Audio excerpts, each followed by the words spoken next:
if I'm an app, if I've become really, really big, let's say like Uniswap or something else like that, I would want to own the block space. Why would I go and pay to Ethereum? Or any L1 for that matter? It just doesn't make sense. Right? Because even if you think about it, right? If I'm an app, and if you're a user, and if my app sits on an L1 like it's a general purpose chain like Ethereum, then my user pays two fees, right? My user pays a fee to the validator of Ethereum, and it pays a fee to my app. Really, in the ideal world, I could just take that fee that's going to Ethereum validator and bring it to me, my app. And so there's always going to be an incentive to own the block space as long as you have your own distribution.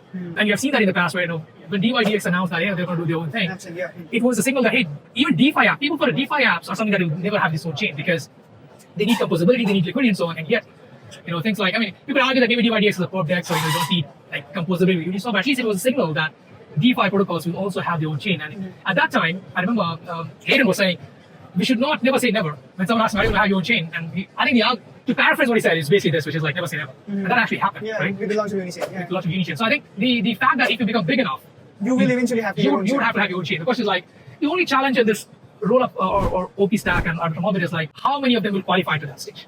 Like, how many of them will become things like Unichain? Currently today, you don't have many.